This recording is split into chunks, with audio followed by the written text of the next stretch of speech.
Fala pessoal, tudo bem? Antes da gente começar o episódio de hoje, vocês vão perceber que a gente está gravando num lugar diferente. A gente ganhou uma casa agora, a gente ganhou um teto, a gente tem um estúdio na Casa 21, onde a maioria dos podcasts vão ser gravados presencialmente, o que é um espetáculo, é muito bom, mas eu faço a ressalva que a gente está testando o setup e aprendendo a usar enquanto a gente grava esses primeiros episódios. Então, nesses primeiros episódios, talvez dê uma coisinha, uma falhada na câmera, talvez dê um lagzinho em alguma coisa, e faz parte. Acho que a qualidade das conversas já está muito melhor por a gente gravar ao vivo, mas agora tem toda essa curva de aprendizado de aprender a usar o estúdio quando a gente está gravando ao vivo. Então, peço a consideração, a paciência de vocês, mas estamos melhorando para ficar cada vez melhor o conteúdo que a gente produz para vocês. Valeu, gente. Agora o episódio.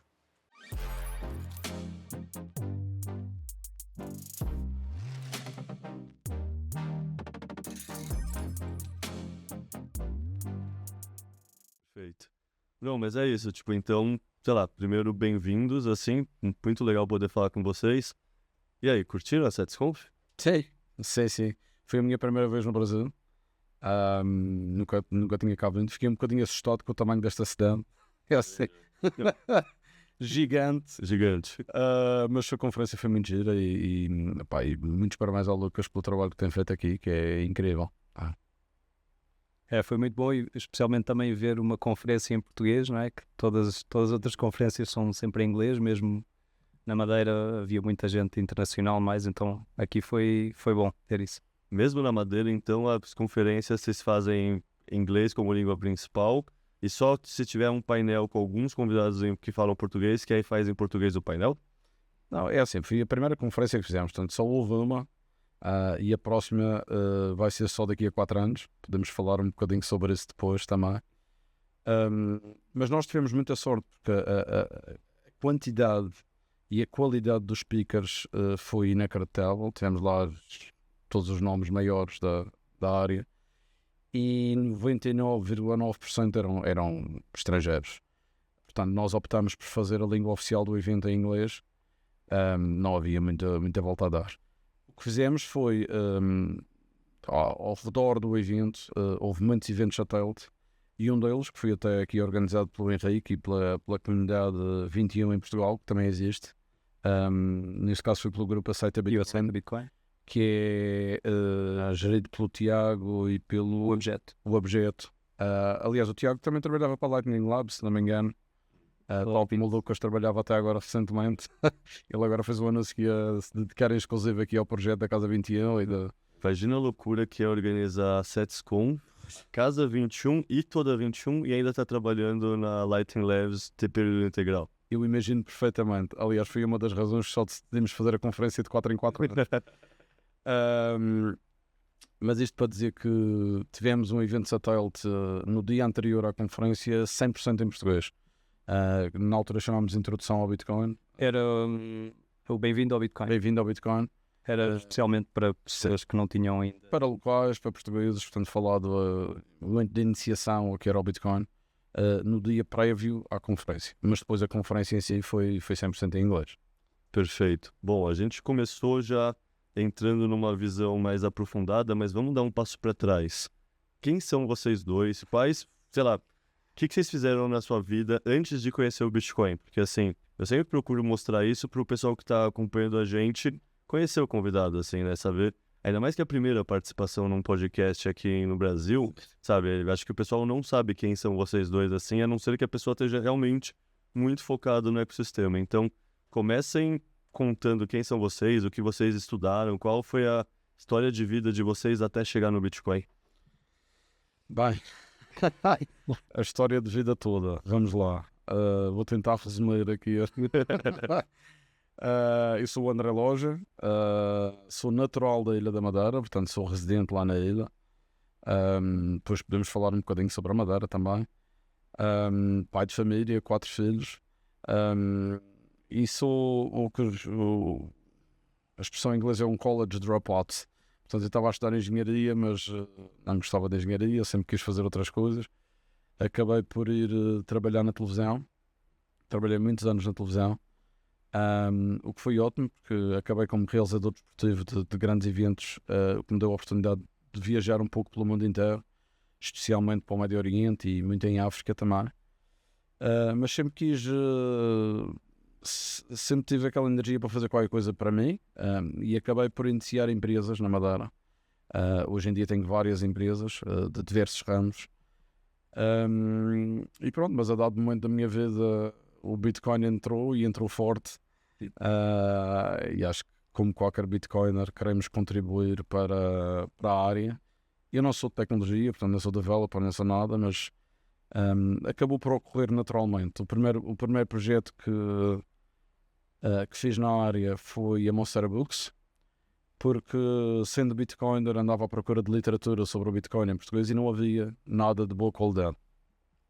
E eu posso contar esta história que tem graça. Num desses dias estava em Lisboa, até na capital, e entrei numa das maiores livrarias em Lisboa e novamente não encontrei nada sobre o Bitcoin.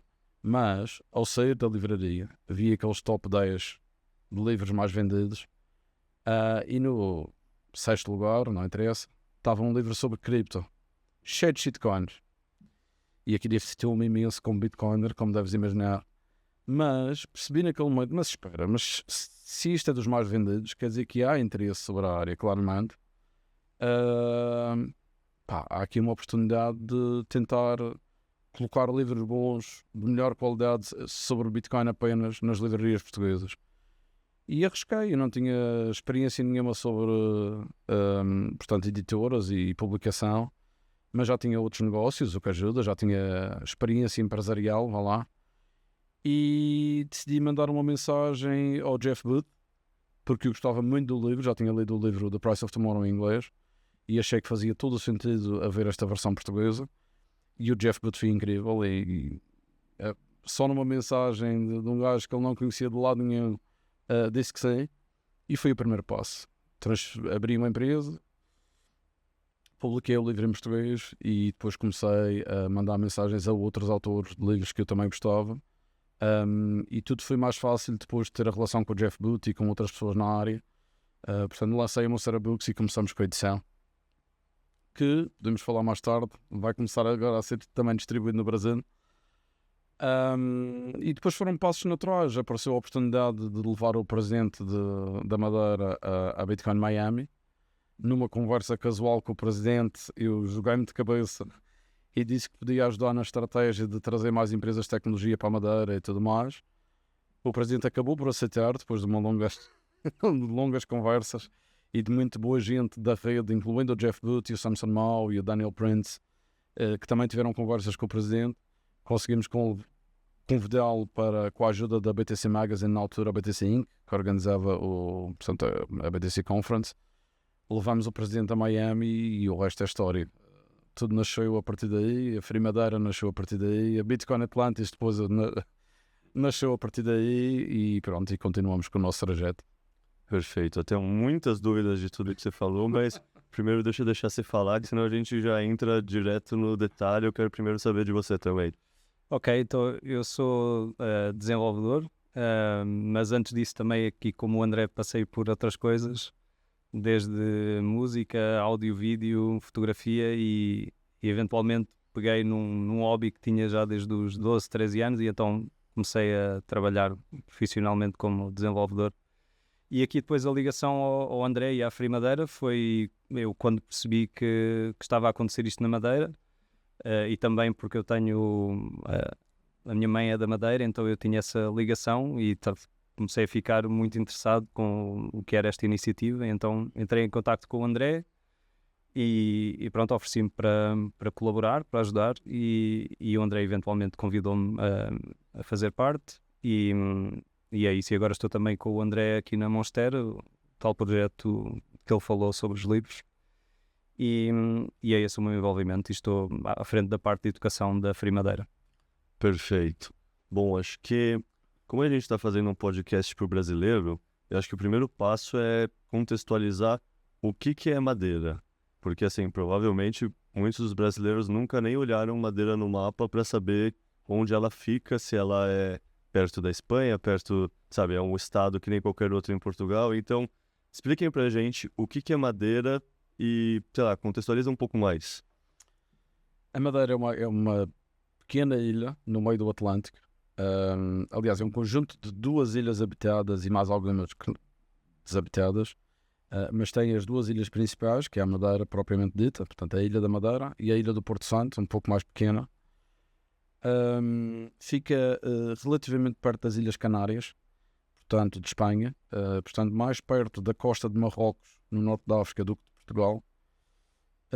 E é uma das, só para contextualizar, é uma ilha relativamente pequena, 270 mil habitantes, só para perceberem mais ou menos o tamanho da ilha, cerca de 70 km por 30. E é uma das 2 regiões autónomas de Portugal. Portanto, temos as Ilhas dos Açores, que é um arquipélago mais a norte, mais a meio do Atlântico ainda, e a Ilha da Madeira e Porto Santo, portanto o arquipélago da Madeira, como disse, mais a sul, mais perto das Canárias.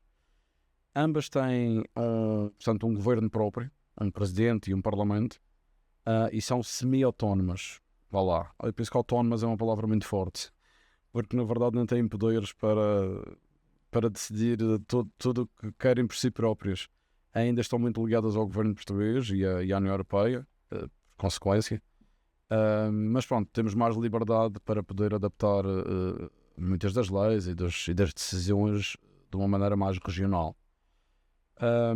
Sim, isso é a localização da Ilha da Madeira.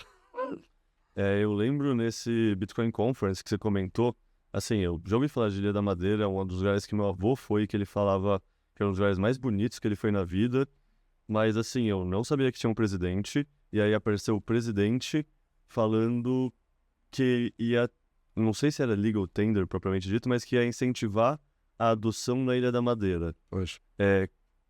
Então, mas é isso, a Ilha da Madeira é parte de Portugal, que é parte da União Europeia, portanto, eu imagino que não possa declarar outra moeda. Eu posso falar um pouco sobre isso. Na altura, quando fomos a Miami, não era suposto o presidente ir a palco. Nem estava nada programado. Nós só íamos visitar para ele compreender mais sobre o ecossistema e especialmente ter algumas reuniões com pessoas mais importantes da área. Dar o exemplo de uma delas, nós fomos tomar um pequeno almoço à vila do Michael Saylor, por exemplo, que falou, como ele fala, 1h30 seguida, diretamente ao presidente sobre porque é que ele deveria adotar o Bitcoin e que estratégia ter sobre o Bitcoin. E estamos a falar de uma pessoa que não percebia muito da área, como devia imaginar. Portanto, aquela conversa foi muito sobre porque Bitcoin only e nada de shitcoins e companhias. Mas a ida dele a palco não estava programada. Mas a dado momento, o Samson Mow já era uma das relações que tínhamos tido com o presidente, e ele convenceu o presidente a ir a palco para falar sobre a intenção que tinha para a Madeira. E eu na altura fui um bocadinho contra a maneira como foi apresentado, admito, porque a palavra adopting Bitcoin levou as pessoas a pensar que a Madeira estaria a ponderar colocar o Bitcoin como moeda de curso legal. Ainda mais que foi no ano seguinte de El Salvador, se eu não me engano. Exatamente. Todo mundo cria a expectativa que vai ser o mesmo tipo de anúncio que foi o anúncio de El Salvador. Exatamente. E na minha opinião não foram as palavras mais bem escolhidas, porque isso não era possível sequer legalmente. E eu penso que o presidente disse, não faz mal e vamos dizer na mesma, porque ele achou que adopting Bitcoin era adopting no sentido de não interferir, de deixar de desenvolver e tudo mais, porque ele nem tinha poderes para fazer moeda de curso legal. Eu acho que ele devia ter usado a opção Bitcoin friendly, que nós depois tentamos começar a usar mais, porque é isso, no fundo era tentar, portanto, o governo abraçava a ideia de trazer mais negócios e desenvolvedores e tudo mais para a Ilha da Madeira, para aumentar, a sua indústria tecnológica. E o presidente nisso, ele via bem o problema da Madeira, especialmente após o Covid. A Madeira é muito turística, portanto a indústria do turismo é a maior componente da economia da Madeira. E especialmente após o Covid eles perceberam que era muito perigoso, porque o mundo todo parou e a Madeira também parou. Portanto, e a partir daí ele adotou uma intenção da Madeira abraçar cada vez mais projetos tecnológicos. E via a Bitcoin e as cripto, na altura, como apenas mais uma faceta dessas componentes tecnológicas. Início ele era relativamente inteligente, porque ainda me lembro de uma expressão que ele usou muitas vezes, que era: não se pode parar a tecnologia com os dedos. Ou melhor, perdão, não se pode parar o vento com os dedos. Ou seja, isto vai acontecer, vai se desenvolver. Portanto, é melhor nós abraçarmos esta gente, vá lá, e esta tecnologia, do que estarmos aqui a lutar contra o inevitável.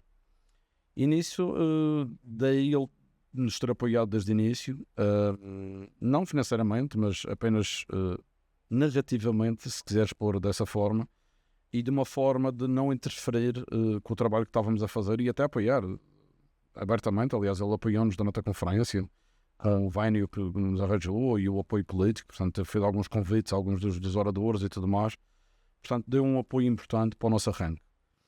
Posto este, mesmo com esse desentendimento inicial, foi muito bom este aparecimento do governo, porque, de um presidente de uma região autónoma, porque mesmo que tenha sido um bocadinho mal entendido de início, criou colocou os olhos na Madeira que nunca teríamos conseguido de outra forma.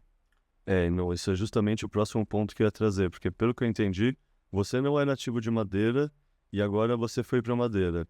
E eu vejo que isso aconteceu com muita gente, assim. Consigo pensar no Didi, consigo pensar no pessoal que vai fazer os batches de treinamento do Noster. Então, assim, como foi a recepção que o ecossistema teve com a Ilha da Madeira após esse anúncio em 2022? Superou a sua expectativa? Foi o que você imaginava? Assim, como está acontecendo isso? Está a exceder as expectativas, acho, ou mais rápido, está a acontecer mais rapidamente do que dava para imaginar. Nós sabemos de muita gente que foi para a Madeira por causa de Bitcoin. Às vezes até há pessoas que lá estão que nós nem sabíamos e que já lá vivem. Já lá está. Porque também há muitos bitcoins que preservam a sua anonimidade e não são propriamente aquele tipo de pessoas. Nós temos muita ideia dos bitcoiners como vão a todas as meetups e vão se apresentar, mas nem todos. Há muita gente que está a observar discretamente. Muito mais gente do que eu imaginava que ouve estes podcasts, ouve estas conversas, veio à conferência, etc., e que decidiu mudar para a Ilha da Madeira, ou fazer pelo menos um post na Ilha da Madeira à conta de tudo o que estamos a fazer estes últimos 2 anos. E tem sido impressionante. A comunidade cresceu a olhos vistos. Temos centenas de pessoas, centenas de bitcoiners hoje em dia a viver na Madeira, alguns locais, que essa é outra coisa interessante. Há 2 anos atrás eu achava que era o único bitcoiner na Madeira, literalmente. Mas a diferença que faz expor-se, aparecer com um projeto, começar com as meetups, isto no início, antes de haver Free Madeira, é impressionante. De repente começa a aparecer bitcoiners debaixo das pedras, como eu costumava dizer, e afinal existiam muito mais bitcoiners na Madeira do que eu já imaginava.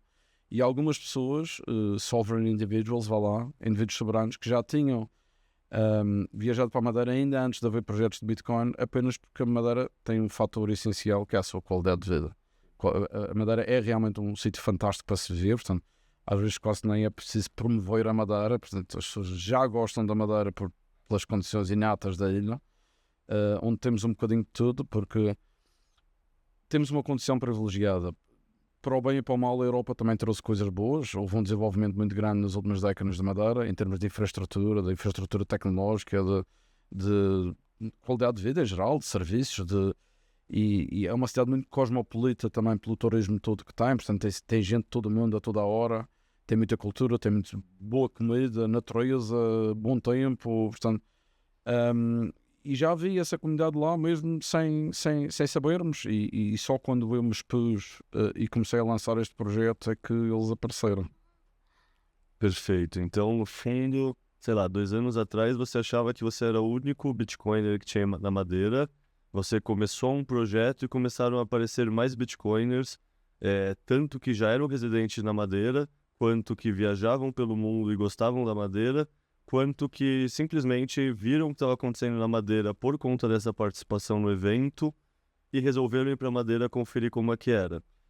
E aí eu imagino que, não sei, você comentou que você estava com esse negócio, com o início dessa editora de livro que está traduzindo livros do inglês para o português. 2 anos para cá você fez muito mais coisas. Então como foi esse processo de perceber que tinha uma oportunidade muito maior e ter essas ideias, tipo a Free Madeira, tipo a Atlantis, tipo, como foi Como foi essa segunda parte, assim, pós anunciar que Madeira era open para Bitcoin? Não havia aqui um planeamento de longo prazo muito bem estabelecido. Foram oportunidades que foram aparecendo ao longo do caminho. Como disse, tudo começou com a Monstera Books. A Monstera Books levou-me a ter uma rede de contactos mais pessoal com várias pessoas da área. O Jeff Booth, como disse, o Jeff Booth, o Knut Van Holm, o Daniel Prince, o Samson Mal foram muito importantes no início. Essa rede de contactos, por sua vez, quando houve a oportunidade de tentar convencer o presidente a ir a Miami, foi extremamente essencial. Sozinho não o teria conseguido fazer. Depois Miami correu tão bem que combinei com o presidente que a melhor estratégia era fazer, e já tinha essa estratégia na cabeça, mas consegui convencer o presidente a que iria abrir a associação sem fins lucrativos portanto, para a educação e a adoção do Bitcoin na Ilha da Madeira.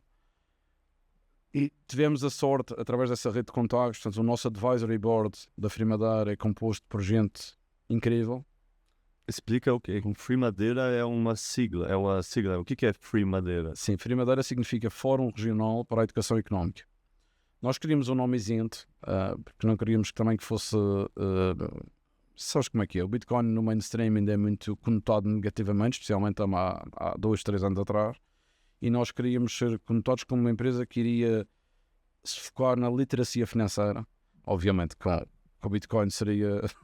quase assim, a principal ferramenta, mas queríamos um nome isento, daí ter nascido o nome Free Madeira, e também era um trocadilho para a liberdade, como é lógico. E pronto, tivemos a sorte de ter um advisory board fantástico desde o início, gente como o Jeff Booth, o Samson Mao, o Daniel Prince, o Knut Van Holm, o Larry Lepard, o Lawrence Lepard, o Greg Foss, o Olby, estava no início da FED. Portanto, tínhamos aqui uma rede de advisors fantástica. E começámos a lançar as ideias para o que é que queríamos construir. Na parte da educação, lá está, na parte da energia. Podemos falar sobre um bocadinho sobre os meios objetivos para a energia, que ainda estão no papel e em planeamento, mas espero muito conseguir fazê-los.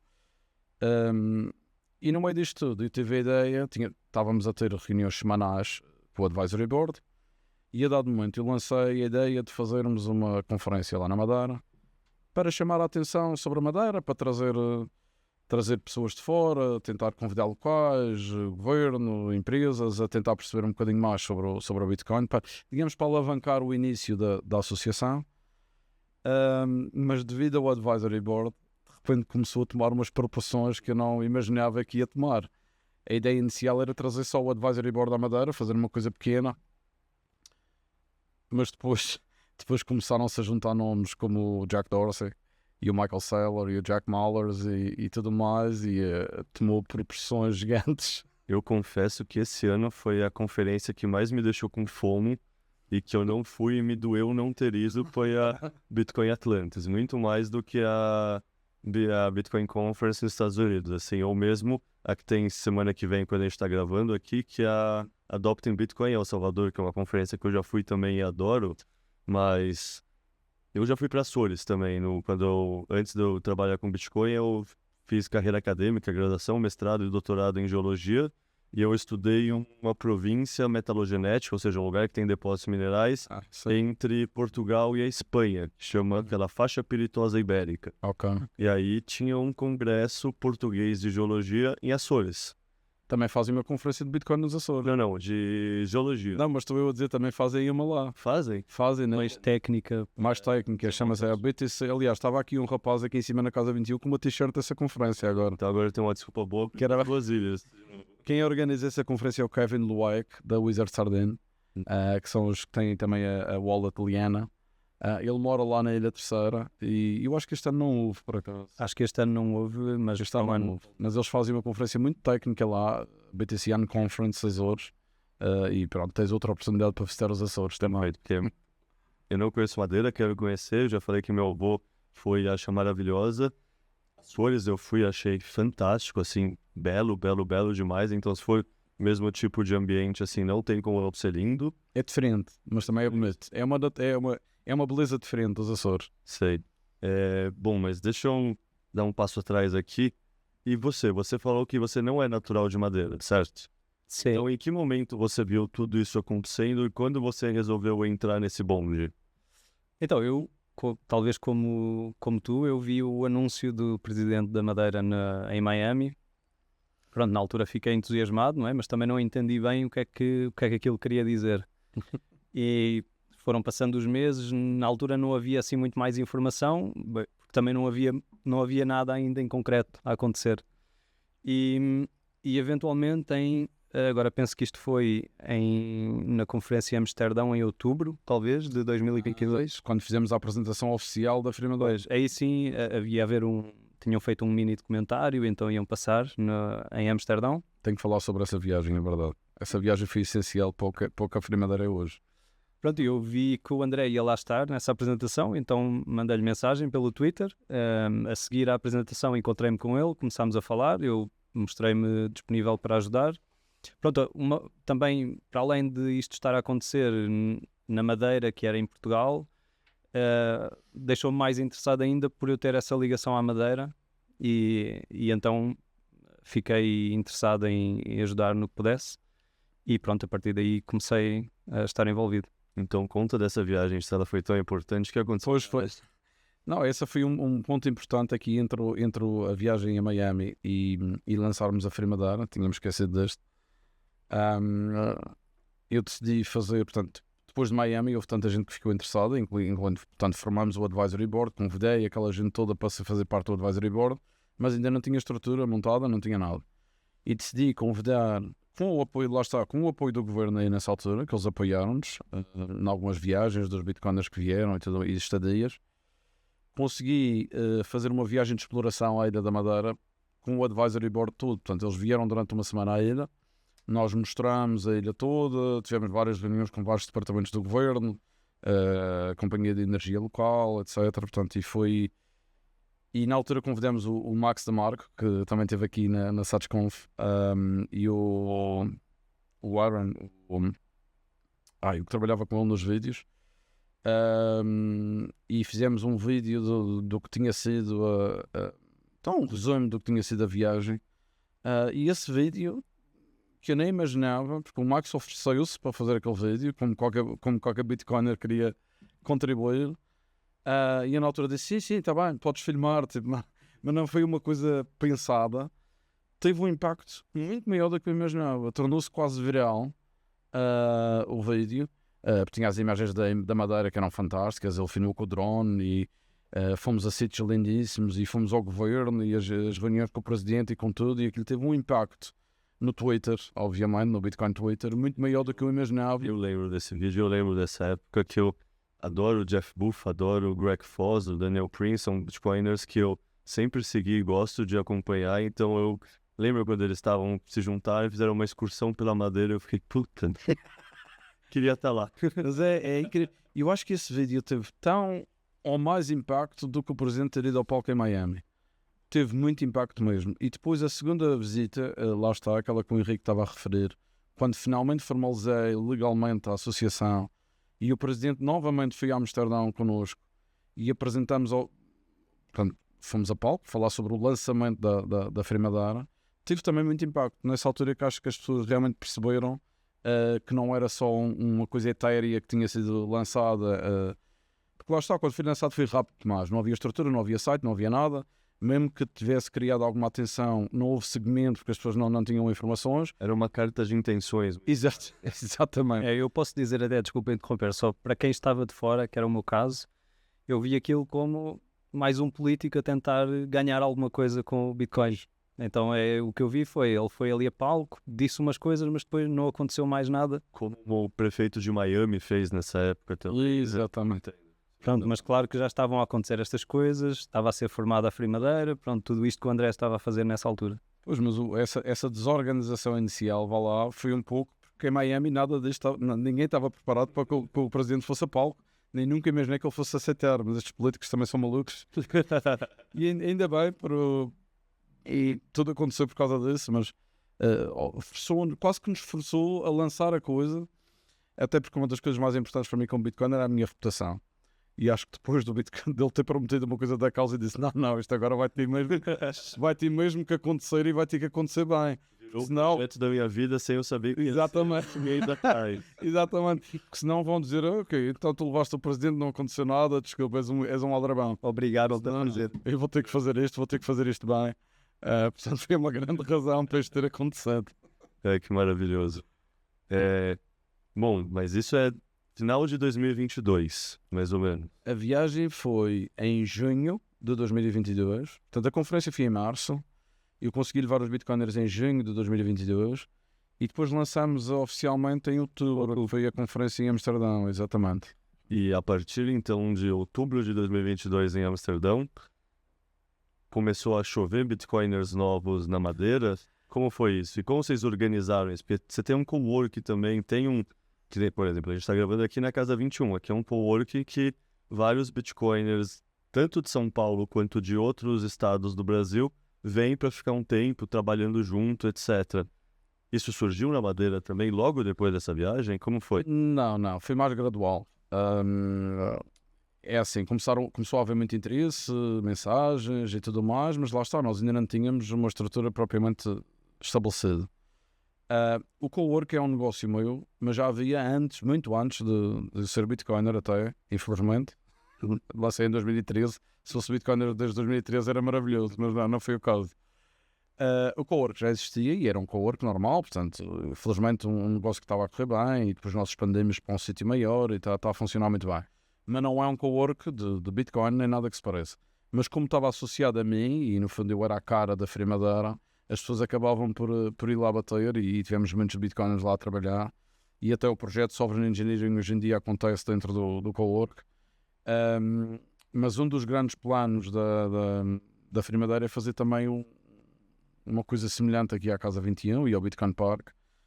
Aliás, eu estou neste momento a negociar um edifício no centro do Funchal, que é a cidade capital da Madeira, para fazer uma coisa maior, portanto um edifício mesmo da Free Madeira, onde a gente possa ter um espaço físico para a comunidade e poder ter esta aglutinação de mentes que nós queremos ter. E você chegou na Madeira em quando? Foi tipo depois de Amsterdão, mas foi um mês depois, 6 meses depois? Como foi? Bom, eu continuo entre a Madeira e Lisboa, e então comecei a viajar mais para a Madeira. Na altura foi depois desse outubro, acho que em novembro, houve o primeiro meetup. E então comecei a viajar aí. E depois passei umas temporadas maiores antes da conferência, quando estávamos a organizar a Bitcoin Atlantis. Ajuda que o Henrique já tem casa na Madeira de família. Exato, portanto foi fácil É só fazer uma ponte aérea. É só fazer a viagem. E pronto, e é isso. Na altura, antes da conferência, comecei a passar uma temporada maior e até à conferência foi toda essa altura de mais trabalho. Perfeito. E quando surgiu, Sovereign Engineer o nome dessa iniciativa da Sovereign Engineering, sim. Quando surge? Porque o Nostr é mais... O Nostr começa, sei lá, pelo menos chegou na minha atenção em janeiro de 2023, mais ou menos. Atenção que este projeto não é só sobre o nosso. Portanto, aliás, este projeto até é um pouco difícil de explicar. Porque não é uma incubadora, não é uma hackathon, não é... É quase como um retreat para grupos. Portanto, em 2024 fizemos 3. Neste momento está a acontecer o 3º, neste preciso momento, na Madeira. E foi um projeto portanto, o Gigi e o Pablo foram 2 dos Bitcoiners de maior renome que foram viver para a Madeira. Portanto, eles vivem na Madeira atualmente. E a minha memória é um pouco péssima. Eu nem me lembro como é que isto nasceu exatamente, a intenção de fazer este projeto. O projeto sou eu, o Gigi, o Pablo e o Martin, que também é mais um dos Bitcoiners que escapou da Holanda para viver para a Madeira. Aliás, já sei, agora depois de a pensar nisto, estou-me a lembrar dos passos. O Martin, como muitos Bitcoiners, acabou por vir falar comigo, queria viver para a Madeira. O Martin tinha uma experiência, portanto, a empresa dele anterior era uma coisa que se chamava Upcoder, lá na Holanda, que era uma empresa de programação para mobile, para iOS e para Android, que foi uma empresa já com uma dimensão bastante grande. Portanto, ele tinha experiência de gestão de empresa para developers e tudo mais, para cursos, vá lá. E a ideia no início era fazer uma escola na Madeira, portanto integrada no projeto, para programação, a iniciação ao Bitcoin e a Lightning, etc. Só que entretanto o Gigi e o Pablo, que tinham vindo para a Madeira viver, acabamos de falar com eles, e o Gigi e o Paulo tomaram um bocadinho de rédea sobre a maneira que deveria ser feito o programa, e basicamente mudaram totalmente. Como o Gigi diz, we rug pulled you into the... E deixou de ser uma escola de programação de Bitcoin para ser o projeto que é hoje em dia. E que o Gigi é a maior força motriz, realmente, porque o Gigi é uma pessoa incrível. E acabou por desenhar este retreat, vá lá, 3 vezes por ano, onde o objetivo é trazer mentes like-minded people, como dizem os ingleses, portanto, para o mesmo sítio, com um programa muito informal de conversas, passeios pela natureza, jantares, portanto, de forma a inspirar a criatividade e a conversa e a fluência de novas ideias, e assim um pouco informal por desenho mesmo. Porque queremos mesmo adaptar ao longo do tempo, ver o que é que funciona, o que é que não funciona e ir adaptando ao longo do tempo. O incrível é que, mesmo para a nossa surpresa, não só houve um interesse muito grande, também pelo nome do Gigi e do Pablo no projeto, como têm nascido projetos extremamente interessantes, só com essa confluência de pessoas e de ideias e de projetos e conversas. E o grande objetivo do Gigi é que as pessoas não desenhem coisas mal de nascença. Portanto, e essas conversas permitam que eles corrijam para desenhar os seus projetos, sejam os que forem, sejam empresas, projetos open source, apenas ideias, pequenos projetos, de uma forma mais, primeiro que tudo, open source e correta em termos de desenho e de desenvolvimento inicial. E está a correr muito bem, está a correr muito bem. Tivemos o terceiro Psych agora. Nas primeiras 2 semanas tivemos mais de 40 pessoas lá na Madeira, incluindo a equipa da FED e muitos desenvolvedores da FED. E tivemos o Kali com a sua equipa da Cashew, o Chief Monkey com o Plebeian Market e a sua equipa também, e vários outros desenvolvedores de pequenos projetos. E ainda está a continuar e está a correr muito bem. Perfeito.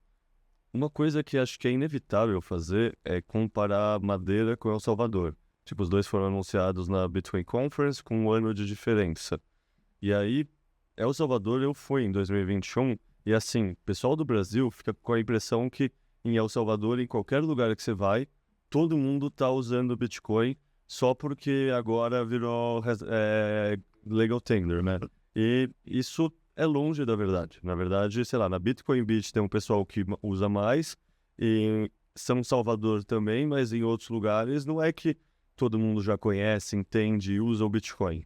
Então, primeiro eu queria perguntar como está o uso do Bitcoin na Madeira e vocês viram a evolução desde esse anúncio nesses últimos 2 anos, mais lojistas começaram a aceitar, mais pessoas usam no dia a dia como meio de troca ou continua aquela coisa de Bitcoin é reserva de valor, eu mal toco nos Bitcoins e espero a valorização do longo prazo? É assim, primeiro falando um bocadinho sobre...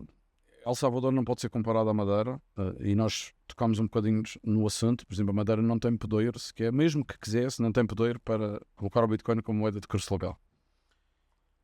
E eu tenho, embora eu admire muito a coragem do presidente Bukele em ter dado esse passo, eu não acho que tenha sido a forma correta de implementar esta estratégia num país, mesmo que tivéssemos essa possibilidade. Eu, como qualquer Bitcoiner, sou um bocadinho contra imposições de um governo central. A palavra força. Exatamente. Incomoda, né? Sou um bocadinho contra essa imposição. Percebo que tenha dado para os objetivos do presidente, foi uma forma eficaz de chamar a atenção e acho que tudo o que aconteceu depois é um pouco essa decisão e, portanto, compreendo. Mas, no entanto, eu sou muito mais a favor de uma adoção pelas pessoas, e até acho que é uma melhor estratégia fazermos esta adoção lentamente ao longo do tempo, com a educação à mistura e com muita calma, porque vem em momentos turbulentos, e eu acho que uma imposição significativa de um governo central acho que é um bocadinho perigoso. No fundo, acho que o melhor dinheiro deve ganhar por escolha das pessoas e não por imposição do governo central. Posto isto, É exatamente isso que nós estamos a tentar implementar. Portanto, estamos a tentar implementar uma estratégia de baixo para cima. Nós temos o Charlie, que trabalha connosco, que é quem tem estado muito à frente portanto, da adoção pelos negócios. E apraz-me dizer que neste momento já temos 120. Não sei porque eu não vi hoje, então... Pois, está sempre a aumentar todos os dias. Temos muitos negócios a aceitar Bitcoin já na Ilha da Madeira. A economia circular realmente começou a acontecer. Há negócios que aceitam em SAT, já pagam em SAT a outros negócios. Portanto, a coisa já começa realmente a ter uma economia circular bastante significativa. Também porque a comunidade cresceu muito e, portanto, esses negócios veem pagamentos em Bitcoin todos os dias. Quase que diria que já estamos a chegar ao ponto da normalização, o que é maravilhoso. Os supermercados lá de Madeira já aceitam? Ainda não temos um supermercado, é a única coisa que não temos.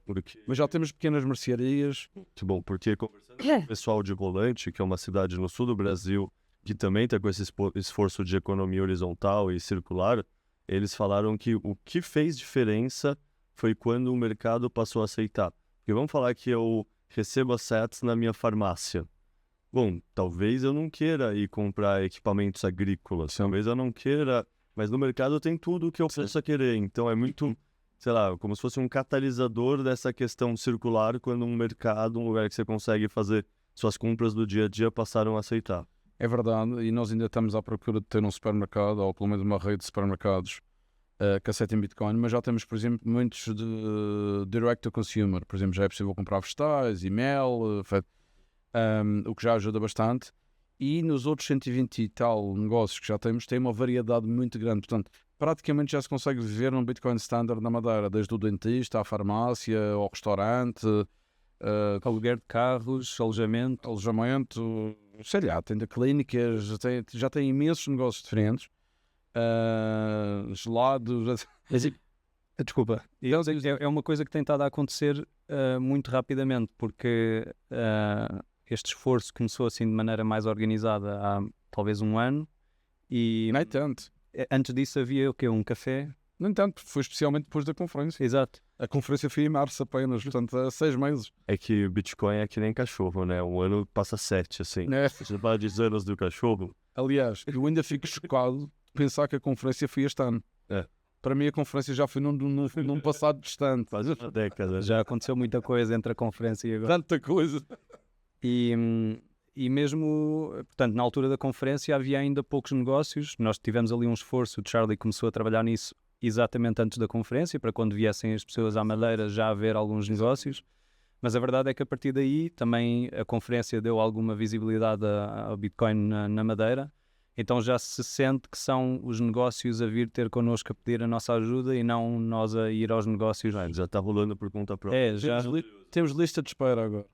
Temos gente a contactar o Charlie que nem nós conhecemos e quando se chega a esse patamar já é maravilhoso. Então a conferência realmente catalisou esse processo. Catalisou sem dúvida. Quer dizer, a Madeira é uma ilha pequena e eu acho que muita gente, especialmente locais, acho que ainda não tem noção que isto foi a maior conferência tecnológica alguma vez feita na Madeira, mas de longe. 200 oradores do mundo inteiro, 3.000 pessoas, tal stands, teve um impacto económico de vários milhões na ilha, portanto, e isto criou, mesmo que lentamente, porque ainda há muito, como qualquer outro sítio, 98% das pessoas ainda não compreendem bem o que é o Bitcoin e o impacto que isto vai ter, mas lentamente começou a criar aqui algum interesse, depois viram muito movimento, viram muito dinheiro a rolar, que obviamente também interessa aos negócios, não é? Começaram a ver aqueles negócios que já estavam a aceitar Bitcoin com mais clientes e com mais movimento, que criou também algum interesse. Uma inveja. Depois um negócio vê que a competição está a aceitar Bitcoin e que se calhar traz mais clientela por isso, então começa a querer também aceitar Bitcoin. E eu acho que foi importante ter aqui duas coisas a acontecer, porque se calhar havia algum impulso de algumas pessoas de tentar só, antes sequer da conferência e antes de tudo isto tentar acontecer, de querer ir convencer os negócios a aceitar Bitcoin, e eu acho que o André na altura teve bem essa percepção de que era preciso também haver pessoas a querer gastar Bitcoin. Não podemos só ter os negócios a aceitar e depois não vai lá ninguém. E então... tem que haver estas duas coisas e eu acho que esta abordagem de ter o Merchant Adoption e educação é importante, porque isto depois da conferência também chamou muitos Bitcoiners para a Madeira, que agora querem encontrar estes negócios onde possam pagar em Bitcoin, e a parte da educação, de educar as pessoas na Madeira para o que é o Bitcoin.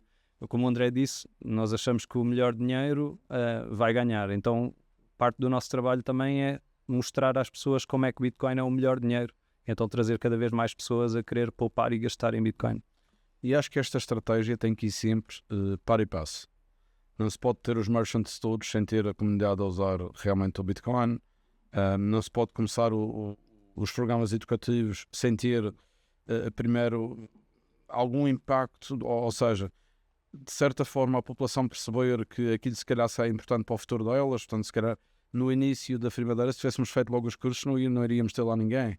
Portanto, é preciso fazer com paciência, e embora o Bitcoin tenha 7 anos na cabeça dos Bitcoiners, também temos que dar tempo ao tempo e ir fazendo as coisas gradualmente para haver um equilíbrio em tudo o que estamos a tentar fazer. Perfeito. Usando de novo essa analogia El Salvador e Madeira, uma coisa que aqui no Brasil, pelo menos, a gente percebe é que El Salvador, e assim, talvez essa é uma injustiça que eu vou falar, e é muito mais questão de onde você consome informação, né? Mas porque El Salvador tem um processo horizontal, Bitcoin Beach, etc., mas ficou muito associado à figura do Nayib Bukele, a adoção, ou reserva de curso legal, etc. E, não sei, no caso da Madeira, querendo ou não, foi o presidente que anunciou, o presidente que estava ajudando essa questão do evento, não estou falando que é mérito dele nada, mas, tipo, é uma coisa que, olhando de fora, estava um pouco associada com a pessoa dele. E, querendo ou não, o político quer justamente isso, e por isso que eles entram de cabeça nessas coisas, óbvio. Mas aí ele começou a enfrentar denúncias de corrupção, etc. Isso afetou em alguma coisa o processo da Madeira, porque estava o Bitcoin associado à pessoa do político, e ele começou a ser investigado, ou não tem nada a ver e vocês nem sentiram isso? Olha, eu vou ser muito honesto em relação à situação toda. Isso começou a acontecer 2 ou 3 meses antes da conferência acontecer. E na altura fiquei um pouco assustado, como é normal. Quando saí no diário que ele estava a ser investigado por corrupção, e fiquei um bocadinho assustado. Não porque nós dependêssemos dele naquela altura para fazer acontecer, mas como tu dizes, havia uma percepção de que, que de certa forma o projeto dependia do presidente. O que não era verdade. O projeto estava a ser feito de forma independente. Havia um apoio do presidente, mas não dependia portanto, iria acontecer na mesma. Mas, por exemplo, tem um partido de oposição que pode tentar se aproveitar. Claro. Já que essa é a bandeira desse cara, eu vou atacar a bandeira desse cara para me colocar como posto. Sabemos bem como é que a política funciona, e foi isso que me assustou. Pensei, bem, isto agora podem haver jogadas políticas. Como disse no início, especialmente há 2 anos atrás ou mais, quando isto aconteceu, há 1 ano atrás, quando isto aconteceu, a percepção do Bitcoin ainda era pior. Portanto, havia e eu não queria de todo, visto que o pensamento da maioria ainda é muito duvidoso, para não dizer outra palavra, em relação ao Bitcoin, eu não queria de forma alguma ficar associado ao que quer que fosse de corrupção, não era? Porque ainda ia penalizar mais a imagem do Bitcoin na comunidade local. Mas curiosamente nós distanciamos-nos de certa forma do governo, portanto tentamos marcar claro que isto não era um projeto do governo, era uma conferência independente, e felizmente não afetou de forma alguma não só a percepção local, acho eu, com exceção de algumas pequenas minorias que são sempre as que vão, os trolls das redes sociais, que foram dizer umas coisas completamente idióticas online. A maioria não se preocupou minimamente com isso, e acima de tudo a comunidade de estrangeiros que vieram à conferência também me pareceram não ser minimamente afetadas pelo assunto, embora tenha havido alguns comentários quando o presidente não foi à conferência, por razões óbvias na altura, mas pronto, no geral não nos afetou, felizmente. E após a conferência fiz mesmo questão então de marcar um pouco seja de que político for, porque nós vamos existir na mesma, e não quer saber se é o político A, B ou C ou D. Obviamente que é muito melhor ter um político que não nos impede do que alguém que irá lutar contra nós, mas o projeto é independente e vai existir na mesma. Ou seja, já existia de maneira independente, é mais que havia esse apoio que até era mais numa ótica de dar exposição ao projeto. Ou seja, quando o presidente vai a Amsterdão e fala sobre Bitcoin, está a dar uma exposição grande ao nosso trabalho ao fazê-lo, e não é que houvesse outro tipo de ligação. Sim, exato. Porque o projeto já era uma associação independente, não dependia do governo, não é financiado pelo governo, tudo. Aliás, isso, felizmente, eu sempre decidi desde o início. Portanto, quando houve essa hipótese, eu não a quis, porque queria mesmo permanecer independente, mas obviamente sabia que era importante o Presidente estar a apoiar o projeto e tudo mais. Portanto, sim, foi penalizador, de certa forma, mas felizmente não nos afetou. E hoje em dia até agradeço que isto tenha acontecido para marcarmos a nossa independência logo desde o início de uma forma mais vincada. É que nem o banimento da mineração na China. Puta, doeu um pouquinho na hora que aconteceu. Exato. O rate caiu bastante, mas marca esse fim desses FUDs e colocou Exatamente. de uma outra maneira mais sustentável, mais bem estruturada. Exatamente. Podes comparar da mesma forma. Não, perfeito. E hoje, no dia a dia, quais são as atividades do Free Madeira? Sei lá, você vai chegar daqui de viagem do Brasil, vai chegar lá. O que você vai ter que fazer na segunda-feira, na terça, na quarta? O que é o dia a dia da Free Madeira? Pronto, nós agora temos uma equipa, não só equipa fixa, contar com alguns voluntários. Temos lá a Mafalda e a Luísa que ficaram desde a conferência, que foram as produtoras da conferência, que eu gostei muito de trabalhar com elas e basicamente contratei-as para a Free Madeira depois. Nós vamos continuar com todos os nossos projetos, portanto temos várias... Sabes que o Bitcoin toca tudo, não é? O Bitcoin não é só o dinheiro, o Bitcoin e o protocolo Bitcoin toca em muita coisa.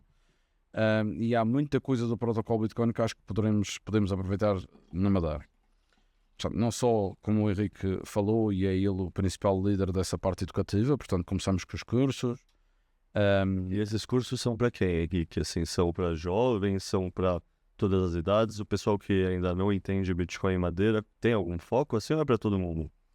É para toda a gente, claro que depois nós tentamos, parte do nosso objetivo é também conseguir chegar aos mais jovens, por exemplo nas escolas, mas até agora o que temos visto é que é gente de todas as idades, e curiosamente até é surpreendente. É surpreendente, até pessoas reformadas que foram aos cursos de... Exato, tivemos aqui no último workshop, havia uma pessoa que tinha sido em 1973, tinha introduzido os cartões de crédito na Madeira. Então é uma pessoa já reformada e então temos gente de todas as idades, tanto mais jovens, 20 e tal, 30 e poucos anos, que até são uma percentagem pequena. A maior parte das pessoas tem 30, 40 e depois há pessoas mais velhas também. Perfeito. Eu até acho, desculpa, deixa-me fazer um comentário aqui. Agora, estou a pensar isto neste momento, mas eu acho que isto pode ser um reflexo da falta de, lá está, a literacia financeira que existe nas nossas escolas hoje em dia. Temos uma geração nova que, embora seja mais digital, está muito longe de perceber o que é o dinheiro. E eu falo para mim, eu só percebi o que era o dinheiro muito mais tarde, já depois de ter empresas próprias. E o Bitcoin aí para ajudar nessa percepção foi essencial. E eu acho que há aqui uma falta de literacia financeira. Acho que a Europa está a atravessar um momento muito grave de umas décadas de privilégio, ou seja, as pessoas nascem privilegiadas na Europa, não dão valor realmente ao trabalho e ao dinheiro e criou-se como aquele meme do strong man, weak man. Acho que temos aqui uma geração de weak man muito grave, que aliás eu não antevejo agora nos próximos tempos grande sucesso para o modelo atual da União Europeia. E acho que as pessoas mais velhas são pessoas que se calhar já passaram por mais, compreendem melhor o que é que lhes está a afetar estas décadas de mundo Fiat, e acho que até têm de certa forma uma mais abertura para tentar perceber o que é que se passa e mais curiosas em relação ao Bitcoin. Temos também na Madeira duas comunidades essenciais que já percebem muito mais facilmente, os venezuelanos e os da África do Sul. Nós temos comunidades muito grandes na África do Sul e no Venezuela. O Charlie, por exemplo, é da Venezuela. Como o Charlie diz, nós na Venezuela fomos obrigados a perceber de Bitcoin muito mais rápido do que vocês, por razões óbvias. E o Charlie tem uma história fantástica. Ele trouxe a família da Venezuela com Bitcoin na cabeça. Portanto, ele é o exemplo perfeito do indivíduo soberano que trouxe a riqueza acumulada, todas as suas poupanças de uma maneira soberana em informação na cabeça e consegui trazer a família para a Madeira com as poucas posses que tinha intactas. E essas comunidades percebem muito melhor o Bitcoin, o que também ajuda a implementar. E são comunidades que trabalham muito e têm muitos negócios, portanto também se fazem parte desta rede de negócios que nós conseguimos mais facilmente trazer para dentro da comunidade, porque eles já compreendem muito bem o valor acrescentado do Bitcoin. Perfeito. Bom, e eu te interrompi quando você falou de educação, porque você falou dele, eu queria pedir visão dele, mas você estava falando que... Estava a falar das diferentes valências da Free Madeira. Portanto, temos a educação, como o Henrique já referiu, os cursos em pessoa. Nós estamos a trabalhar com o My Primeiro Bitcoin, também para terminar a edição e publicação do My Primeiro Bitcoin em português, que está agora a terminar. Estamos só na parte dos grafismos, já está traduzido. A ideia original era colocar um My Primeiro Bitcoin em formato digital nos tablets dos alunos todos da Madeira.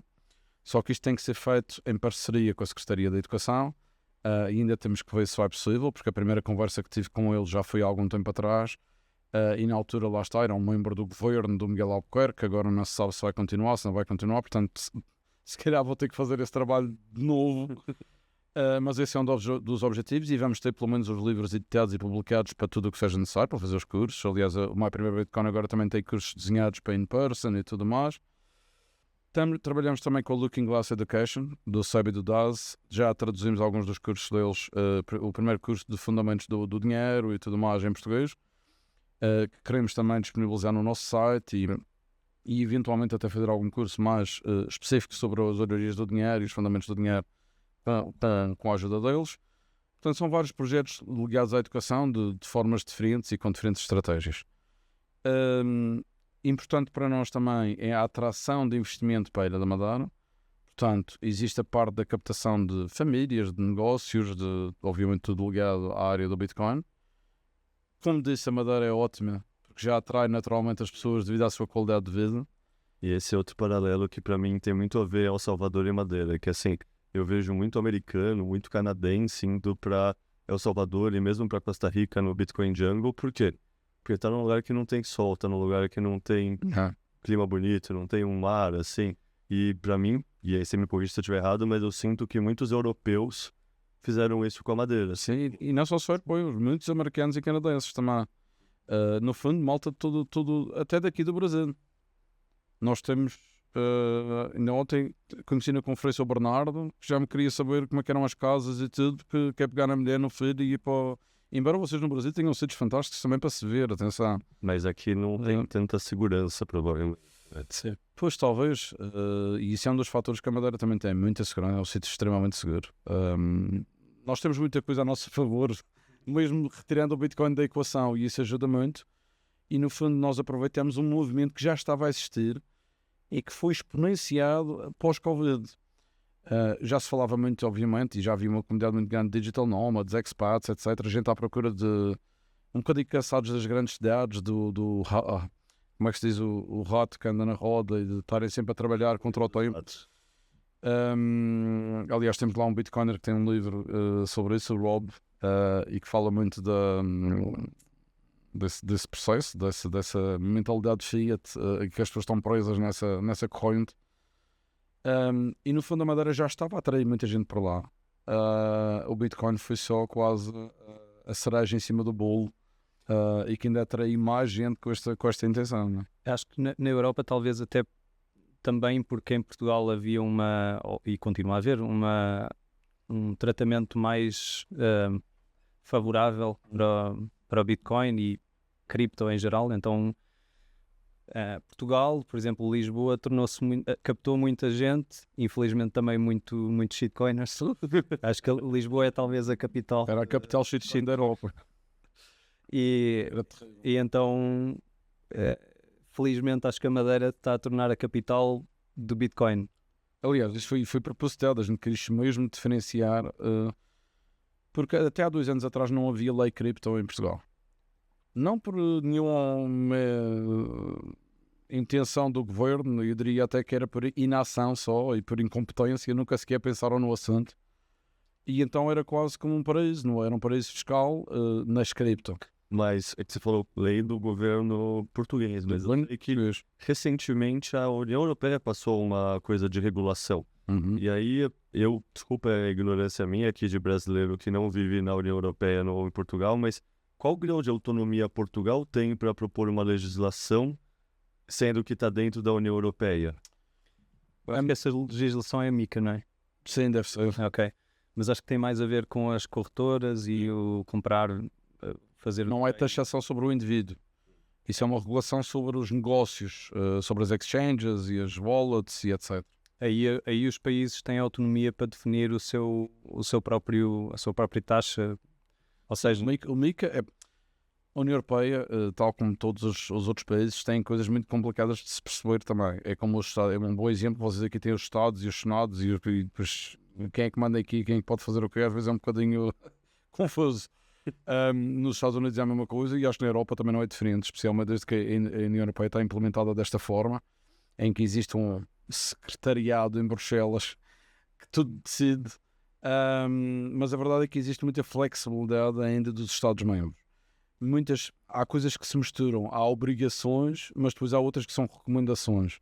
Dependendo se veio do comitê, se veio do parlamento, se veio do... Até eu próprio tenho muita dificuldade em compreender como é que funciona aquele sistema. Acho que é por desenho até. E, por exemplo, na taxação, nunca houve uma obrigação da União Europeia para os Estados-membros. Portanto, cada Estado-membro, aliás, a Alemanha tem umas regras, todos temos... A Itália, atualmente, há muito pouco tempo, aumentou o imposto sobre o Bitcoin e até era um governo suposto de direita e muita gente no início ficou muito contente quando a Meloni foi eleita em Itália e pelas vezes está assinada Bitcoin friendly. Então vocês estão recebendo italianos agora em Madeira? Nós estamos a receber de todo lado. Posso dar exemplos. A Dinamarca está em conversações ou a pôr sobre a mesa a possibilidade de taxar unrealized gains, o que é uma demência. A Holanda, a partir do próximo ano, vai ter um exit tax. Portanto, toda a tua riqueza vai ser taxada em metade se tu decidires sair da Holanda. E podia falar de mais outros exemplos da União Europeia, mas a verdade é que a maior parte deles caminham no sentido totalmente oposto. E a Madeira, embora esteja dentro da União Europeia, tem alguma flexibilidade, lá está. E acho que há uma esperança, porque no fundo é uma esperança, podem matar isto tudo e de repente o governo português pode também atacar isto com machado e complicar a nossa vida. Mas como Portugal é um país pequeno, das franjas, e a Madeira ainda mais, e penso que há aqui uma intenção, aqui sim, do governo português de não ser muito agressivo, porque veem o que estão a ganhar com este influxo de empresas e dinheiro e tudo mais. Portanto, há aqui um bocadinho de teoria dos jogos, mesmo dentro da União Europeia, que joga a nosso favor. E sempre a dizer que temos notado muita gente agora rapidamente a fazer movimentações para ter um plano B e para sair dos respectivos países que estão completamente perdidos, diria eu, não é? Eu acho que isso é um ótimo gancho, que você... No fundo, tudo isso que a gente está falando é a tese do indivíduo soberano, né? Tipo, os estados, quando eles começam a entrar em colapso, eles querem taxar mais os cidadãos e não deixar os cidadãos saírem com o seu próprio patrimônio. O que você falou da Dinamarca, o que você falou da Holanda, ilustram bem isso, né? E aí você comentou que vocês traduziram o indivíduo soberano e diversos outros livros. E você falou, vamos dar um pouco mais de detalhe daqui a pouco. Então dá um pouco mais de detalhe nesse processo. Mas eu antes que a gente depois entusiasma-se e salta de tema em tema e eu ainda nem acabei de dizer todas as coisas que queremos fazer para a Frimadano. Que ainda estava... já vamos muita coisa. Já vamos saltar. Eu sou que a minha mulher não gosta muito, mas é verdade.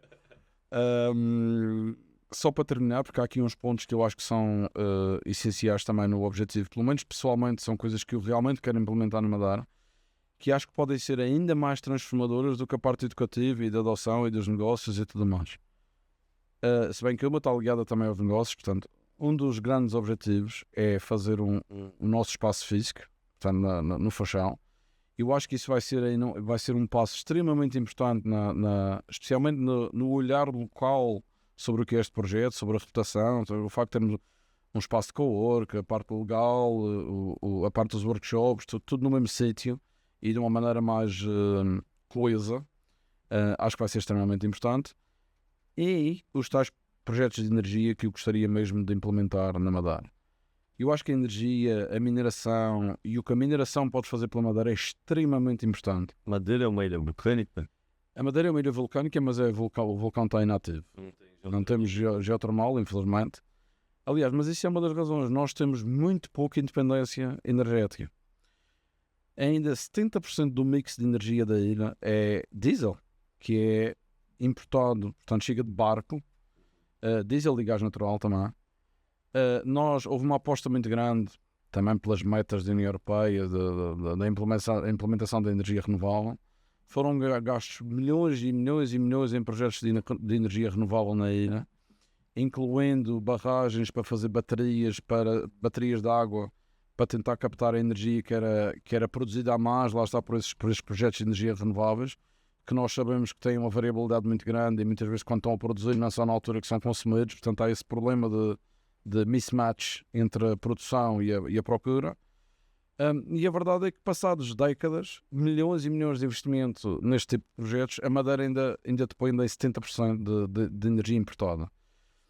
E eu acho que existem tantas oportunidades na ilha para integrar a mineração de uma forma que seja provícua para o produtor de energia, de forma a que possa aumentar essa produção de uma forma mais rentável e possa ainda aumentar mais essa produção independente, e também projetos de biomassa. Atualmente, a biomassa da Madeira, e nós temos a indústria do vinho, da cana-de-açúcar, da banana, e essa biomassa é toda desperdiçada hoje em dia, ou praticamente toda desperdiçada, e poderia ser utilizada para ter um base load, portanto, para fazermos um projeto de biomassa com uma energia estável para vender à rede, acima de tudo, mas com a ajuda da mineração para ser um comprador de segunda linha quando fosse necessário. E desta forma poderíamos até reduzir as importações de energia exterior e ser mais independentes. Eu acho que isto poderia ser extremamente importante para a Ilha da Madeira, e estou mesmo focado em tentar implementar alguns destes projetos, se bem que ainda é um tema muito sensível, especialmente dentro da União Europeia, onde acham que a mineração vai matar o planeta. Ainda continuam com essa narrativa que a mineração daqui a 2 anos vai matar o planeta Terra, portanto não conseguem ver que é exatamente o oposto e que pode ser um excelente ajudante para a implementação de mais energias renováveis e da independência energética da ilha. Que maravilha. Cara, eu trabalhei com mineração de Bitcoin antes de entrar na BIPA por quase 2 anos, então toda essa parte que conecta Bitcoin e energia, assim, para mim é uma coisa fantástica, assim. A gente pensa muito na revolução do Bitcoin do lado monetário, mas essa revolução do Bitcoin do lado energético é, no mínimo, tão grande quanto, e é uma revolução que, assim, eu sinto que agora as pessoas estão começando a acordar um pouco mais, mas, assim, ainda é muito recente, né? Muito recente mesmo. E nós estamos a lutar contra isso. É tão recente, existe muita desinformação, e só para complementar, também os usos secundários da energia, que agora estão a ser explorados em diversas formas, acho que também podem ser essenciais para a Madeira, porque a mineração direta na Madeira é difícil, porque a energia é cara. Portanto, eu não vejo a Madeira como um destino para, de repente, a Riot fazer um campo de mineração, não é esse o objetivo. Mas como complemento às operações existentes e com a integração para utilidades secundárias, como o calor emitido, nas estufas, na produção do vinho Madeira, que usa calor, portanto, há aqui uma miríade de negócios que poderiam aproveitar e ser mais rentáveis e eficientes com a integração da mineração.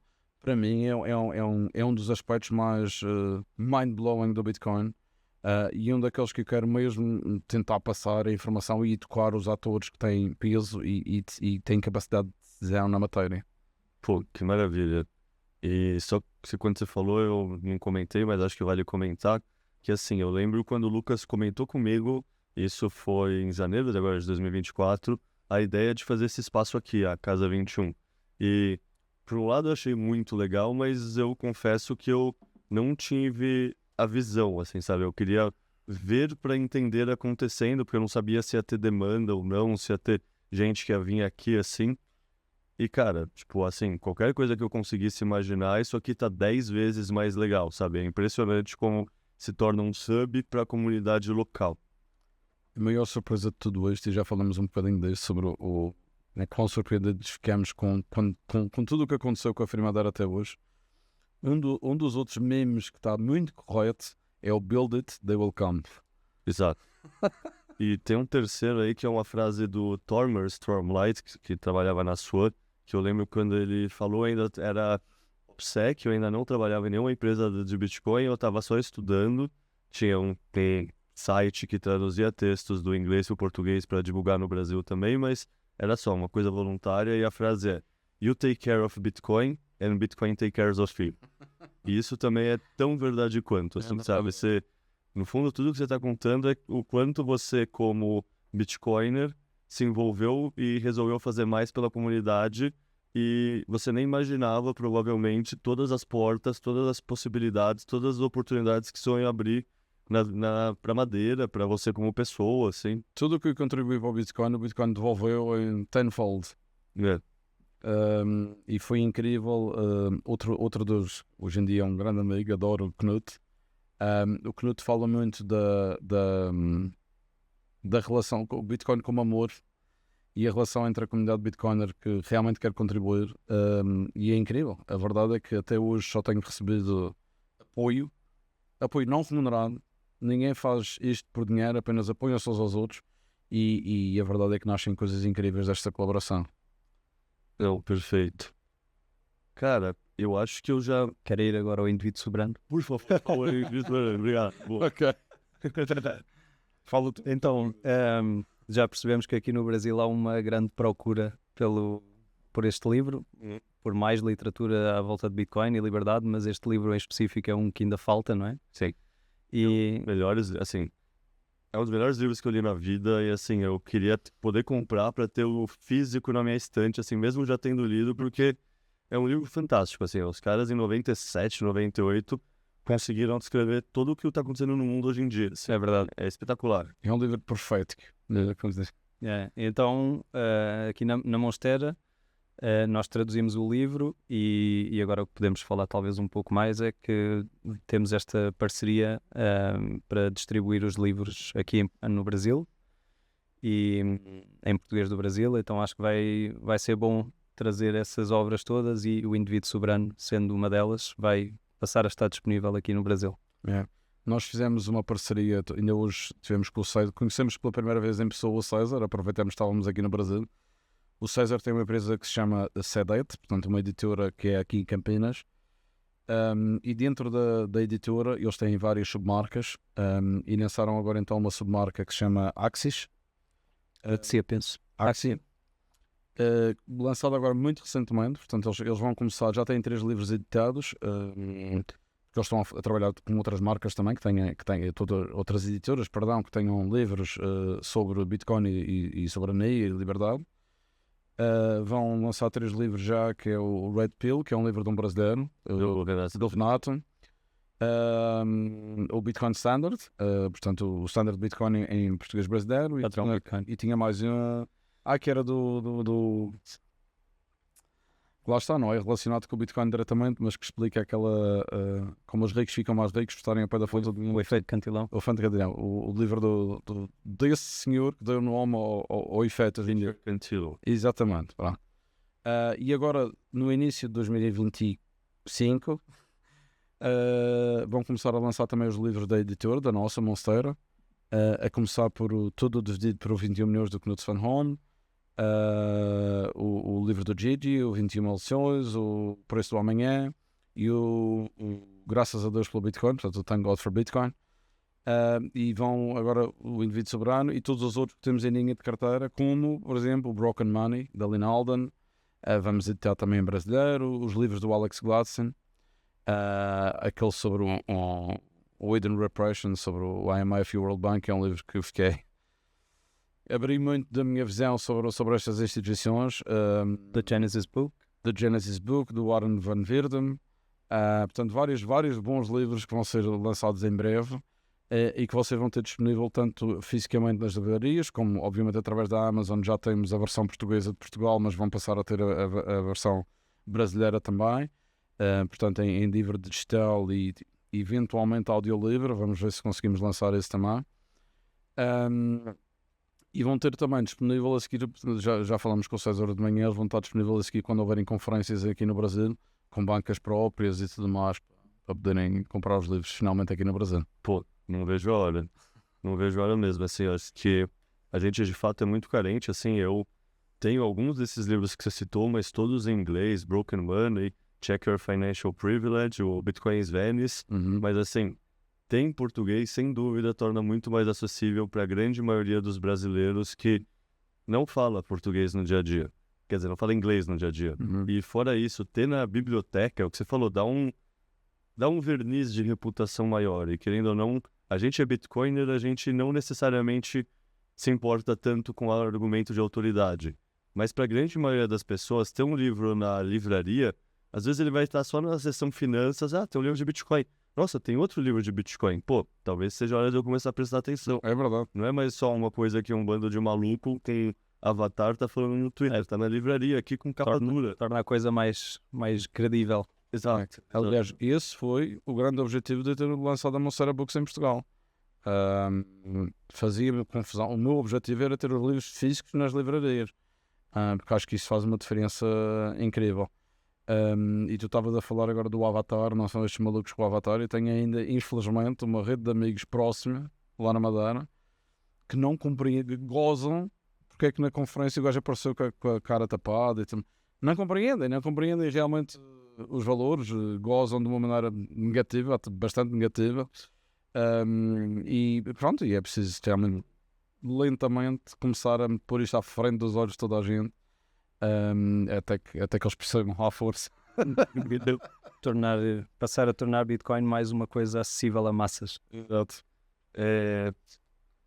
Onde vocês imaginam que o Free Madeira vai ter chegado daqui a 5 anos, mais ou menos? Eu sei que é uns 5 anos vezes 7 dá 5 anos é muito tempo. Eu estou preocupado no que posso fazer dia a dia, em tarefa após tarefa. Aliás, tudo aconteceu assim, não havia um master plan para tudo o que foi acontecendo. Fomos aproveitando as oportunidades, fomos vendo onde é que havia o interesse e os objetivos de médio prazo. Obviamente somos bitcoiners, sabemos que a longo prazo o que nos interessa é tentar trazer a maior parte das pessoas para dentro desta comunidade. No fundo é quase, até diria ao contrário, o objetivo é quase tornar-nos irrelevantes e que o Bitcoin faça tão parte do dia a dia como qualquer outra tecnologia que eles usem, e acima de tudo compreendam as vantagens de ter um dinheiro independente e o que é que isso pode fazer para eles e para as suas famílias, de uma maneira mainstream e quase passe despercebida daqui a uns anos. Eu posso tentar uma previsão. 5 anos já terá acontecido a outra edição da Bitcoin Atlantis, provavelmente, não é? Esperamos que sim. Já está prometida para 2028. Quem foi à primeira provavelmente vai querer ir à segunda. Quem não foi e ficou arrependido vai... Eu quero ir, sério. Então acho que se calhar já vai haver mais Bitcoiners que terão continuado este processo de querer ir visitar a Madeira e eventualmente mudar-se para lá. Então já vai haver muito mais Bitcoiners a viver na Madeira. A população local já vai estar mais aberta, já vai ter mais conhecimento sobre o que é o Bitcoin. E será que calhar independentes não todos? E se calhar já vai haver mais negócios que aceitam Bitcoin do que não aceitam. Vamos ver.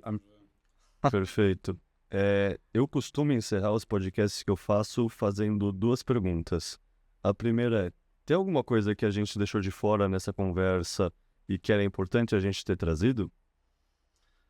Bem, há sempre, não é? Mas há sempre coisas que ficaram de fora. Mas o que é que seria? Em relação ao projeto da Free Madeira? Ou a Madeira como um todo, ou a experiência de vocês como Bitcoiner, ou o que vocês querem falar que não tem nada a ver com isso. Olha, posso falar sobre outro projeto, mais um, que vai ser lançado agora em breve. Também faz parte, embora não seja gerido diretamente pela Free Madeira, e eu estou envolvido porque era uma coisa que eu queria fazer há algum tempo, e que tem a ver um pouco com a tese do indivíduo soberano e do plano B, ter sempre opções à volta do mundo. Portugal tem um programa chamado Golden Visa, onde é possível adquirir, portanto, a nacionalidade portuguesa através de investimento. E há uns tempos era possível, há um ano atrás ou mais, era possível fazê-lo através de investimento numa propriedade, por exemplo, mas isso foi cortado muito pelas narrativas ideológicas do preço das casas a crescer, e achavam que o investimento estrangeiro é que estava a afetar o preço das casas a crescer, como é muito lado. Não percebem que é toda a impressão de dinheiro e a inflação que fazem esses movimentos drásticos. Mas eu criei agora recentemente, e vamos lançar ainda antes do final do ano, um fundo português que permite que até pode ser dentro da União Europeia, mas é mais dirigido obviamente para pessoas que querem ter um passaporte da União Europeia, que através de investimentos, que com mínimo são 500 mil euros, façam uma aplicação, portanto comprem uma unidade de participação no fundo no valor de 500 mil euros, e o fundo vai basicamente fazer custódia própria de Bitcoin.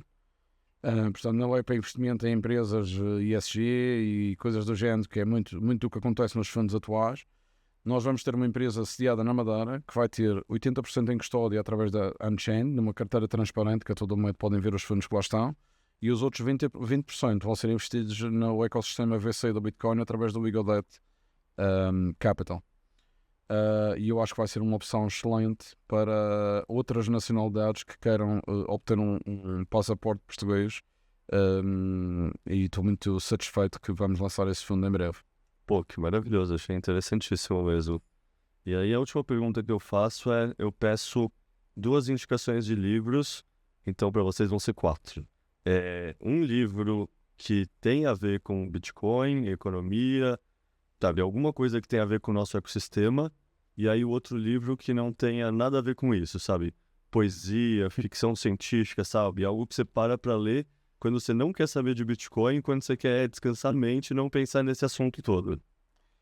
Eu vou responder primeiro. Na área do Bitcoin, para mim, o livro mais impactante continua a ser O Preço do Amanhã.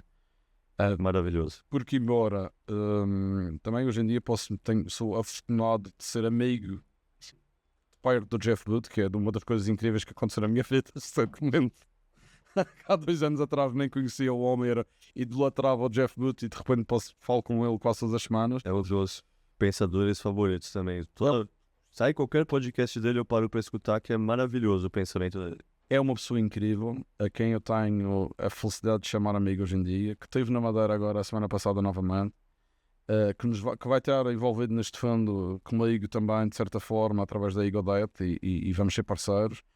E acima de tudo é um pensador inacreditável de longo prazo, e que compreendeu muito bem as ineficiências do mundo e a estrutura, que ele fala sempre, toda a estrutura incompatível do mundo Fiat com a tecnologia e o AI e tudo mais, e porque é que o Bitcoin é a solução. Portanto, eu recomendo sempre O Preço do Amanhã. Acho que é um livro fantástico, e não é sobre Bitcoin exclusivamente, aliás, ele fala sobre Bitcoin só no final um bocadinho, mas é muito importante para perceber, de certa forma, porque é que o Bitcoin pode ser a solução para as ineficiências do sistema financeiro atual, ou porque é que o sistema financeiro atual nunca teria hipótese de vingar da forma como está desenhado. Fora do Bitcoin, eu gostaria muito de recomendar um livro do Huxley, que eu acho que é Quando o Mundo se Dirige, infelizmente. Muita gente fala do Big Brother de 1984, mas o mundo dirige-se mais para a tese do Aldous Huxley, que é, meu Deus, de uma branca agora. Admirável Mundo Novo? Exatamente, o Admirável Mundo Novo, que eu acho que é realmente o ponto onde estamos. O inimigo quase não precisa de ser repressivo, nós deixamos-nos através do entretenimento que eles nos dominem pela distração. Eu acho que é um tema essencial. E desculpa-me, e vou quebrar um bocadinho a regra, vou dar um terceiro. Vais-te roubar o meu. Não vou roubar o teu. Vou dar um terceiro porque está ligado a isto. Quem queira perceber porque é que o Aldous Huxley é mais essencial no mundo da ficção científica, é verdade, imaginar um futuro distópico, porque é que o Aldous Huxley foi muito mais certeiro do que o George Orwell, tem que ler um livro chamado estou terrível para a memória, está péssima, que é do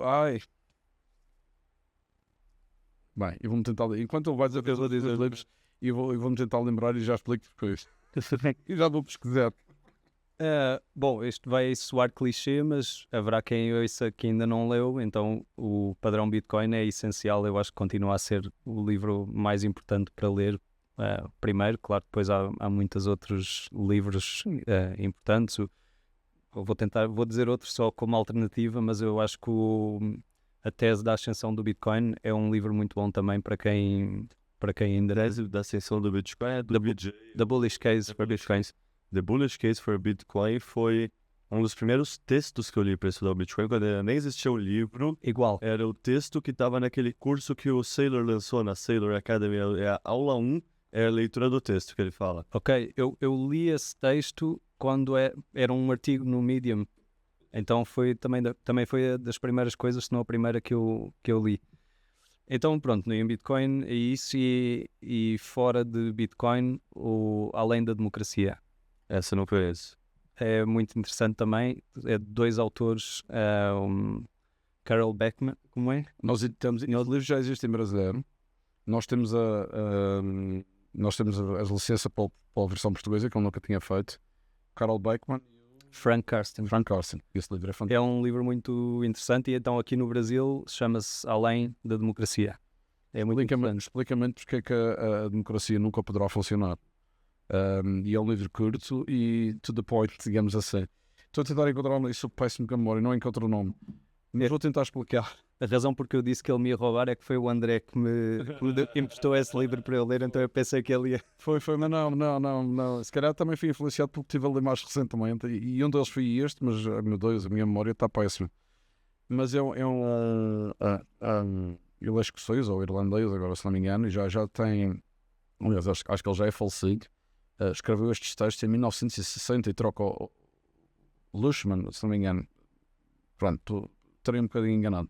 Mas ele explica muito sobre como é que os mídias mudaram o paradigma da comunicação e que nem sequer interessa. É como o meio da comunicação muda uma sociedade. E a partir do momento que, e na altura nem sequer era a internet, era só a televisão e a rádio e tudo mais, mas portanto uma transformação da leitura e da escrita para meios mais eletrónicos transforma uma sociedade por inteiro. E isto liga diretamente ao paralelismo entre portanto, o 1984 e o livro do Aldous Huxley, que eu esqueço-me sempre do nome. Admirável Mundo Novo. Brave New World. Brave New World, exatamente. Foi um dos livros que eu li quando ainda era adolescente e que fiquei completamente fascinado por esse livro.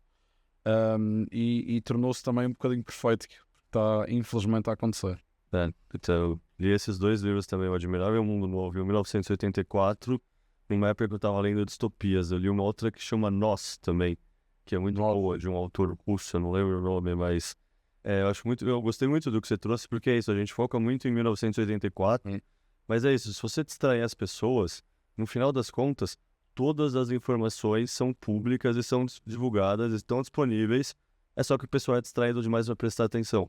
Tipo, todo mundo sabe o que aconteceu com o Snowden, todo mundo sabe o que aconteceu com a Assange, todo mundo sabe, o Fed próprio publica o M2 e a base monetária, tipo, todo mundo tem acesso às informações. O Klaus Schwab publicou um livro chamado The Great Reset. Todo mundo tem acesso a todas as informações. Fala de pôr tudo à frente dos nossos olhos. Acho que o maior exemplo não existe, não é? Eu vou só responder àquela primeira pergunta de algo que não tivéssemos falado. Eu queria só dar aqui talvez um incentivo. Quando nós apresentamos a Free Madeira, é não só para trazer visibilidade para o projeto, que obviamente queremos, não é? Queremos que as pessoas acompanhem e possam apoiar, mas também para servir um pouco como inspiração a outras pessoas para fazerem semelhante, não é? Então, o exemplo da iniciativa do André ou do Lucas aqui, qualquer pessoa pode fazer uma coisa semelhante, mesmo que comece com numa escala mais pequena, no seu local. Então, para Bitcoin se desenvolver e penetrar para mais gente, depende muito das pessoas localmente de terem essa iniciativa. Então eu diria, se não há, quem está a ouvir isto, se não há uma iniciativa local, criem uma. Se houver, juntem-se a ela, façam por apoiar da maneira que podem, e se não houver, criem uma. Por mais pequeno que seja, por mais simples que seja no início, há muito conteúdo agora. Se as pessoas quiserem, por exemplo, educar outras pessoas para o Bitcoin, há muito conteúdo. Nós, por exemplo, o conteúdo dos nossos cursos e workshops é disponibilizado, é open source, as pessoas podem pegar, têm os slides, podem falar connosco também ou com outras pessoas. Estamos sempre disponíveis para ajudar, se for para tentar ajudar como dar este curso. Estão aqui os slides, mas agora como é que eu dou este curso? Nós estamos sempre disponíveis para ajudar. Então, que as pessoas peguem nesses exemplos e que se sintam inspiradas para fazer o mesmo. Perfeito. Eu já agora vou voltar um bocadinho atrás, que entretanto já descobri. Portanto, este que eu estava a falar, que é o de 1967, do Marshall McLuhan, The Medium is the Massage, foi o que... Eu conheço essa frase, o meio é a mensagem. Pronto. Quando você estava falando, eu estava pensando... Foi o primeiro impacto de alguém a falar mais fortemente sobre este assunto. Ainda a tecnologia era... Estávamos na fase eletrónica ainda, quase. Mas que depois foi falado pelo Neil Postman num livro lá, já mais para a frente, em 1980, e troca o passo. O Neil Postman era do Reino Unido, se não me engano. Não, era americano. Amusing Yourselves to Death, que é um livro fantástico que explica numa maneira mais amiga, com outra linguagem do Medium as a Massagem, é um bocadinho forte e agressivo e um bocadinho mais difícil de ler. E este explica muito bem a teoria do 1984 versus o Brave New World. Mais recentemente tem um que chama A Sociedade do Espetáculo, que entra bastante nesse tipo de pensamento de quanto tudo é grande, tudo é espetáculo, tudo você está distraído, que você não percebe as coisas acontecendo. E só para o pessoal em casa saber esse pensamento do meio e a mensagem, pensa assim, gente, não importa o que você está vendo na TV, pode ser o Discovery Channel, a coisa mais educativa do mundo, um documentário, um National Geographic, ao mesmo tempo a TV está te programando a ter um foco de atenção de 7, 8 minutos o intervalo, 7, 8 minutos o intervalo. E eles falam muito sobre isso. Exato. E da mesma forma o Twitter. Tipo, o Twitter pode ter todas as informações do mundo, e assim, eu sou um fã do Twitter. Para mim, o Twitter é um grande cérebro descentralizado que processa todas as informações que estão acontecendo no mundo em tempo real. A eleição do Trump foi um claro exemplo disso, como quem estava conectado no Twitter sabia o que estava acontecendo 3, 4, 5 horas com antecedência do que a mídia tradicional. Mas, ao mesmo tempo, o Twitter também te programa a ler textos curtos, e quando você lê um texto comprido, você já fica com uma preguiça porque você aprendeu a ler textos curtos e tem um foco de atenção muito curto. E é uma coisa que até nós estamos cientes que isso acontece, temos dificuldade em combater. Eu muitas vezes sinto-me, tenho que me forçar a mim mesmo a me combater essa rapidez. Quando o texto é demasiado longo, eu saio ao meio. E é verdade, e por isso é que estes livros foram tão eye-opening para mim, como realmente isto afetou uma sociedade inteira. Bom, gente, Vou ler esse livro. Como é que é? É Sociedade do Espetáculo. Sociedade do Espetáculo. Não lembro o autor, mas muito Vou procurar. bom, gente. Muito obrigado pelo tempo de vocês. Um prazer conhecer vocês, um prazer ouvir mais a história fantástica, e que pena que é só em 2028 que tem a próxima Atlantis. Eu que já queria ir ano que vem ou no próximo, assim. Obrigado a nós e obrigado a ti pelo convite para o podcast. Ainda por cima por ser aqui na Casa 21, que foi uma oportunidade para virmos cá visitar. E queria deixar aqui um agradecimento ao Lucas também pelo que tem feito aqui pela comunidade, que é inacreditável. Obrigado. Obrigado, bom.